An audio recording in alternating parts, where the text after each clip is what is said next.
Jansen ist mein Name. Mein Auto wurde gerade geklaut, vor meinen Augen. Oh, Ja, warum haben Sie nicht direkt die Polizei angerufen? also mein Freund hat mich jetzt hier hingebracht. Mein Auto benötigte Starthilfe. Das springt von allein manchmal nicht mehr gut an. Und ein Freund von mir hat mir geholfen und dann lief ja der Motor. Ich bin dann kurz in die Wohnung, weil mein Freund hat mir schon so oft geholfen. Ich wollte ihm irgendwas holen. Ich hatte noch Schokolade.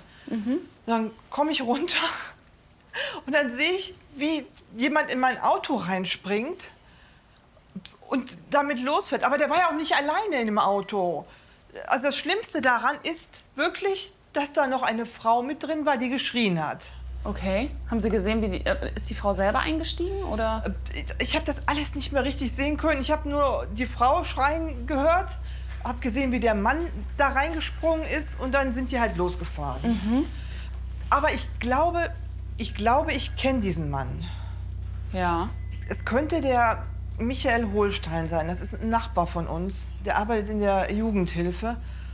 Und mit seiner Frau Vera spreche ich auch öfters. Also Ja. deswegen, es kam mir so vor, als wäre der das gewesen. Sagen Sie mir doch mal das Kennzeichen von Ihrem Auto. Neben dem Diebstahl haben wir davon erfahren, dass wohl eine Frau ins Auto gezerrt wurde oder wie auch immer. Zumindest war es wohl nicht ganz mit ihrem Willen, denn sie hat wohl sehr laut geschrien. Deswegen gehen wir diesem Fahrzeug natürlich sofort her. Es ist eine Fahndung sofort rausgegangen und wir wollen mal hoffen, dass wir die Frau so schnell wie möglich wieder antreffen. Holstein, Michael und Vera.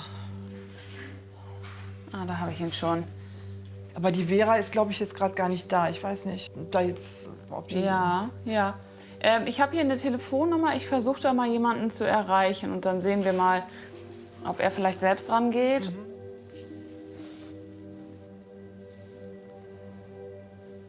Guten Tag, Becker ist mein Name, von der Polizei in Köln. Nicht erschrecken. Wo sind Sie denn gerade?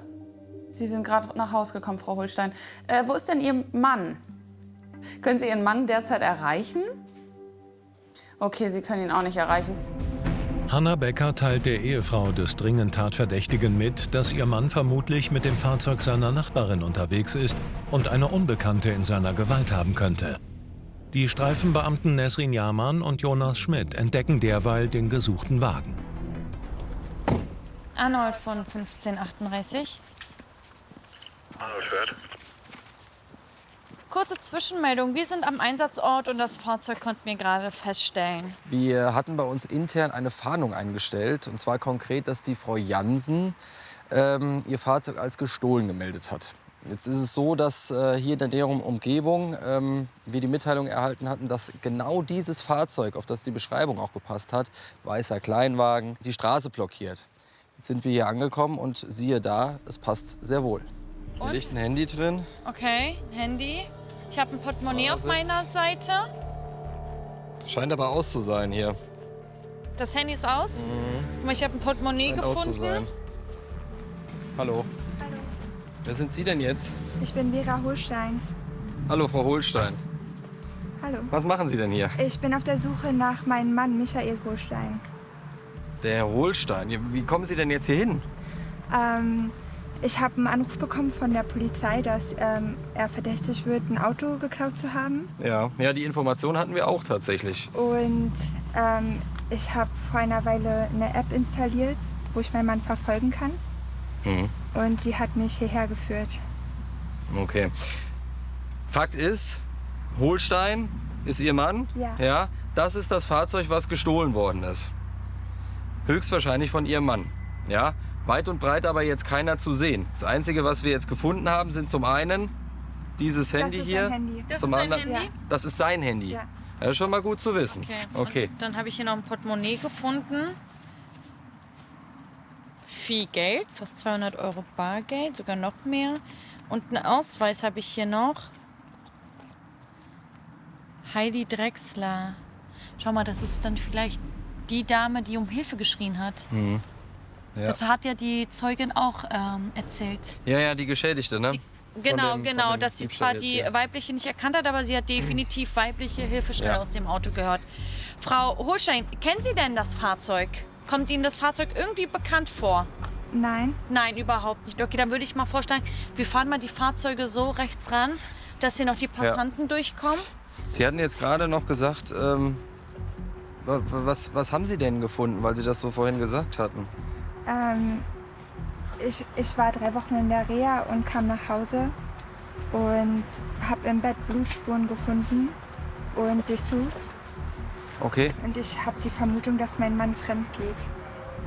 Ich habe auch Fotos gemacht davon. Frau Holstein, apropos Fremdgehen. Kennen Sie die Frau hier? Die Frau Drechsler? Nein, aber ich kann mir auch nicht vorstellen, dass er mit so jungen Mädchen was machen Gesehen? würde.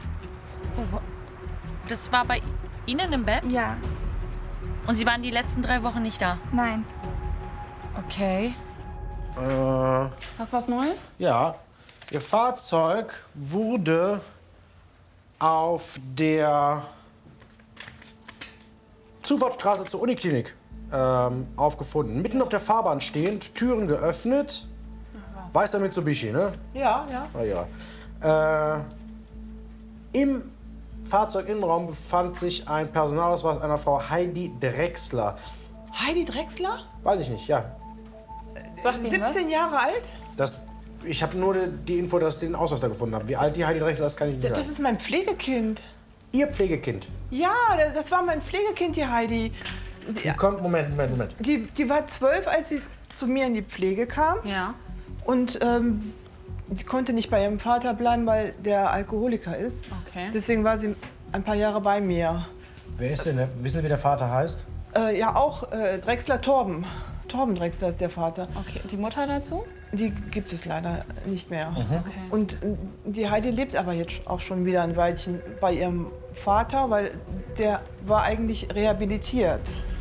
Sie hatten eben, ich habe das so mit einem Ohr hier mitgehört, erzählt, dass eine männliche Person das Fahrzeug wegbewegt hat. Ja. Und die weibliche Person, die da drin geschrien hat, könnte also die Heidi Drechsler gewesen sein.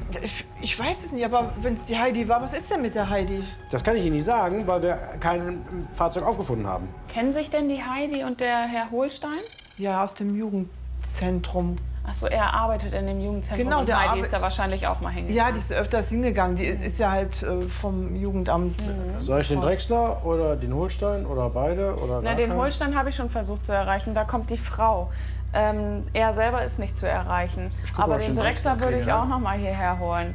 Ich kann mir nur vorstellen, dass das vielleicht was mit einer Jugendlichen dort zu tun hat. Gut, das ist halt, also wir wissen, dass die Dame sehr jung war. Das wissen wir, ne? Und dass die wohl um Hilfe geschrien hat. Ist denn schon mal sowas vorgekommen in der Vergangenheit? Nein. Jonas, Nein, ja. kommst du mal bitte ganz kurz? Wir Kurzen- sind gleich wieder kurzen bei Moment, Ihnen. ja? Ja. Schau mal, als ich das Auto zur Seite fahren wollte. Mutterpass, Heidi Drechsler. Ich hatte dann 1 und 1 zusammengezählt, dass es höchstwahrscheinlich hier einen Notfall gegeben haben muss. Also der Mutterpass, da war ein Ultraschallbild drin, das relativ aktuell ist und das aus dem 9. Monat ist. Jetzt die Blutanhaftung im Bett der Frau Holstein. Also irgendwas muss das mit einer Geburt zu tun haben. Was, das erfahren wir dann jetzt im Nachgang. Die Frage ist, warum die hochschwangere 17-jährige Heidi bei dem gesuchten Ehemann im Bett war und warum nun beide verschwunden sind. Paul Richter erhofft sich von dem Vater der Vermissten mehr Informationen. Ihre Tochter Heidi.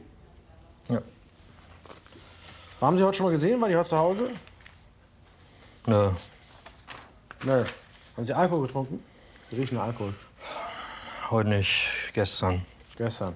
Ich muss das wissen, weil wenn wir gleich eine Zeugenaussage oder ähnliche aufnehmen, muss ich gucken, ob sie in Anführungszeichen vernehmungsfähig sind. Da kann ich das im Prinzip schon sein lassen. Wie ist das Verhältnis zu Ihrer Tochter? Wann haben Sie das letzte Mal gesehen? Gestern Abend haben Sie oder gestern im Laufe des Tages? Ja, gestern irgendwann. Gestern irgendwann. Der ist ja 17. Ist es normal, dass die dann irgendwie über den Tag nicht mehr gesehen wird oder nachts nicht nach Hause kommt? Die macht doch was sie will. Okay. Wenn sie selbst schon Mutter werden will, braucht sie auch keinen Vater mehr. Was heißt, selbst schon Mutter werden will? Die ist schwanger, hat sich schwängern lassen von so einem Arschloch. Wer ist denn der Vater? Wissen Sie, wer der Vater ist? Oder? Nee. Gut. Ihre Tochter wurde im Fahrzeug einer ihrer Nachbarinnen wohl gesehen, oder wird zumindest da vermutet. Denkbar ist, dass sie sich auf dem Wege zur Uniklinik befunden hat, oder zumindest in der Zufahrtsstraße. Wie weit ist sie denn? Wie schwanger ist sie denn schon? Ein bisschen. Sieht man, ja, weiß ich, kenne mich da nicht so. Ja. Wir sind nicht so interessiert daran, an dem Thema. Die ist durch. Wenn die sowieso schon rumläuft, dass sich irgendwo ein Kind machen lässt, die hat doch so, ist genau wie ihre Mutter. Das Okay, wie war das kam denn schon jetzt? mal neulich an, irgendwie, dass die schwanger wäre, dass die Wehen hätte oder sonst was. Das war aber nur falscher Alarm. Ich habe keinen Bock mehr auf die Scheiße. Wir haben keinen Bock mehr auf die Scheiße, Ja, weil sie Wehen hat. die hatte ja keine Wehen und jetzt kamen die dann wieder an. Ich muss ins Krankenhaus und so weiter. Aber ich das für den Scheiß doch nicht mit mir machen. Wann war das denn jetzt konkret? Irgendwann gestern, keine Ahnung. Ist schon klar, wenn sie hochschwanger ist und Schmerzen hat, dass sie vielleicht Hilfe braucht, ne? Es war nicht zu überhören, was Herr Drechsler hier von seiner Tochter hält, die hochschwanger ist. Und ich finde das unter aller Sau. Man hat ja schon vorher gemerkt, dass die beiden kein gutes Verhältnis hatten in der Vergangenheit. Die Tochter war in Pflegefamilien. Und aber dass der Vater sich da so wenig um seine Tochter kümmert, das kann ich einfach nicht nachvollziehen. Ich gehe stark davon aus, dass Sie gerade zu Fuß unterwegs sind ins Krankenhaus. Ja, dann zählt jede Minute jetzt, ne? Ich meine, Absolut, dann sollten denn- wir trotzdem jetzt mal die Rettung holen. Genau, Vielleicht. ich fordere einen Rettungswagen an und ich würde vorschlagen, dass der Rettungswagen in Richtung vom Krankenhaus kommt. Die sollen uns entgegenkommen, wir Genau. kommen von der Seite. Ja, Arnold von 1538. Arnold hört. Hier 1538. Mit einer Zwischenmeldung. Wir haben jetzt hier einen Mutterpass gefunden. Wir gehen stark davon aus, dass die Frau Drechsler mit dem Herrn Holstein zu Fuß zum Krankenhaus wollen. Wir bräuchten einmal einen RTW, der soll uns aber bitte entgegenkommen. Frage auf Richtung Krankenhaus entgegenkommen, richtig? So richtig, genau. Ja, wird veranlasst. Es bleibt die Frage, ob die Vermisste Wehen hat oder verletzt ist. Für die Ehefrau ist es ein Schock, dass ihr Mann mit einer 17-Jährigen unterwegs zu sein scheint. Und vielleicht sogar der Vater ihres Kindes ist. Ja, aber warum haben Sie mich denn jetzt hergeholt? Wenn Sie, Weil sie der also einfach Vater nichts sind. wissen. Weil sie der Vater sind und ich wissen möchte, mit wem ihre 17-jährige Tochter Umgang hatte und warum ich die nicht auffinden kann. Und wieso ihr blöder Personalausweis im Fahrzeug ihrer Nachbarin liegt. Sagt Ihnen der Name Holstein, Michael Holstein was? Keine Ahnung, nein. 35 Jahre alt, arbeitet in so einer Jugendbetreuungsstelle. Ist das der Vater oder was? Nein, davon weiß ich nicht. Es geht darum, dass Was die... habe ich denn damit zu tun? Ich habe keine Ahnung, von wem Sie reden. Nee, ich glaube, wir sind noch fertig. Also, wenn Sie mir nichts dazu sagen können und auch so nichts sagen wollen oder mehr können, dann Prosit Neujahr. Bitte schön. Hörst du das, Jonas? Was ist da denn? Da sind zwei Leute. Wir Ich sind glaube auch das eine doch. Schwangere. Hallo. Bleiben Sie mal stehen. Holstein. Ganz kurz vor der Sitzung. Ja, meinen Sie, bevor wir jetzt in die Befragung gehen, erstmal Behandlung. Erstmal in die Behandlung gehen. Ganz ruhig. Ja. Ganz ruhig, Der ganz ruhig. Der Rettungsdienst kommt. Rettungswagen ist schon da. Hi. Ihr wisst Bescheid, oder? Die hat schon Wehen. Frau Levin, ja. Ja. Das ist natürlich nicht so gut, wenn sie läuft, aber dann bringen wir sie direkt einmal in den Wagen. Das ging jetzt ganz schnell. Ja. Wahrscheinlich, ne? Da die Beamten die Hochschwangere versorgt wissen, fragen sie den 34-jährigen Begleiter, warum er ein Auto stiehlt und in welchem Verhältnis er zu der Minderjährigen steht. Seine Ehefrau hat sich in Hörweite positioniert. Ich bin selber sehr... Ganz kurz, wir würden direkt losfahren. Ihr habt alles. Ja, wir haben alles. Wir wissen ja, wo ihr seid. Der Kollege macht alles fertig. Ja. Portemonnaie von ihr ist hier, ne? Falls sie fragt. Okay, perfekt, dann wissen wir Wenn du Bescheid. verpasst, packe ich die auch So. rein. Jetzt schießen Sie mal los. So. Ganz ruhig. Ganz ruhig. So, ganz ehrlich, ich mache den Job als Sozialpädagoge jetzt schon seit einigen Jahren im Jugendschutzzentrum. Ja, Das hat Ihre Frau vorhin Also erzählt, Sie sind genau. ich bin Sozialarbeiter. Sozialarbeiter, Sozialpädagoge und seit einigen Jahren. Und da habe ich wirklich mit sehr schwierigen Fällen auch und wirklich Jugendlichen zu tun. Ja. Kommt das jetzt, dass Sie ausgerechnet hier sind? In der Nacht, weil die gestrige Nacht, Ja. klingelt es bei mir Sturm. Okay. Ja, Bei Ihnen an der Haustür? Bei mir an der Haustüre. Okay. So, man muss dazu sagen, die Pflegemutter, die Sabine, sagte Ja. sie mir, die wohnt nebenan. Ja, quasi bei mir quasi Ja, 2 okay. Häuser weiter. So, erstmal Sturm geklingelt. Mädchen war völlig fertig. Ich habe aufgemacht, völlig fertig. Hat mich darum gebeten, hat gefleht, ob sie bei mir schlafen könnte. Ihr Vater hätte sie im Vollsuff aus dem Haus geschmissen, weil er sie überhaupt nicht unterstützt in der ganzen Ja. Geschichte, auch mit der Schwangerschaft. So, und habe ich mein Bett frei gemacht, habe gesagt, komm, du kannst bei mir heute Nacht übernachten und dann schauen wir morgen früh weiter. Weil ich habe jetzt auch gerade kein Auto. So, und dann sagt sie können wir vielleicht zu meiner Pflegemutter gehen? Das ist okay, gehen wir runter. Klingelt, die Pflegemutter war aber nicht da. Also bei ihr ging es gerade auch schon los mit den Wehen. Ne? Also das war, deswegen hat mich selber, ich bin jetzt selber kein Familienvater. Ganz kurz, Sie haben kein Auto. Wie kommen Sie an das Auto? Ja, mea culpa, Auto von Sabine war nicht da, habe geklingelt, Auto stand aber vor der Tür und war am Laufen. Schlüssel steckte. Ich habe gute Nachrichten. Die Heidi wurde nämlich angetroffen, und zwar im Krankenhaus. Es war nämlich tatsächlich so, dass sie Schmerzen hatte, deswegen hat sie wahrscheinlich geschrien. Und ihr Nachbar, der Herr Holstein, die beiden kennen sich ja aus dem Jugendfreizeitzentrum, der hat sich Sorgen um sie gemacht. Sie hat da nämlich übernachtet, weil sie bei ihrem Vater rausgeflogen ist. Das hat, ja. Und der Herr Holstein wollte sie schnell ins Krankenhaus bringen, weil sie eben so Schmerzen hatte. Wahrscheinlich hatte sie schon Wehen. Wen? Sie war schwanger. Ach, das wussten Sie noch nicht. Die ist schwanger, die Heidi. Ja, und der Herr Holstein hat sich ihres Autos bedient in der Eile. Und ist dann mit ihrem Auto losgefahren. Ist dann selber noch mal verreckt auf der Strecke, zu Fuß weiter. Dann haben die beiden aber zum Glück einen Krankenwagen getroffen, der sie dann ins Krankenhaus gebracht hat. Okay, dann sei dem Herrn Holstein auch verziehen. Ja, die andere Geschichte ist... Da haben Sie gut gesehen, dass der das war. Der war es nämlich tatsächlich. Dann ist ja auch, aber dann ist sie schon...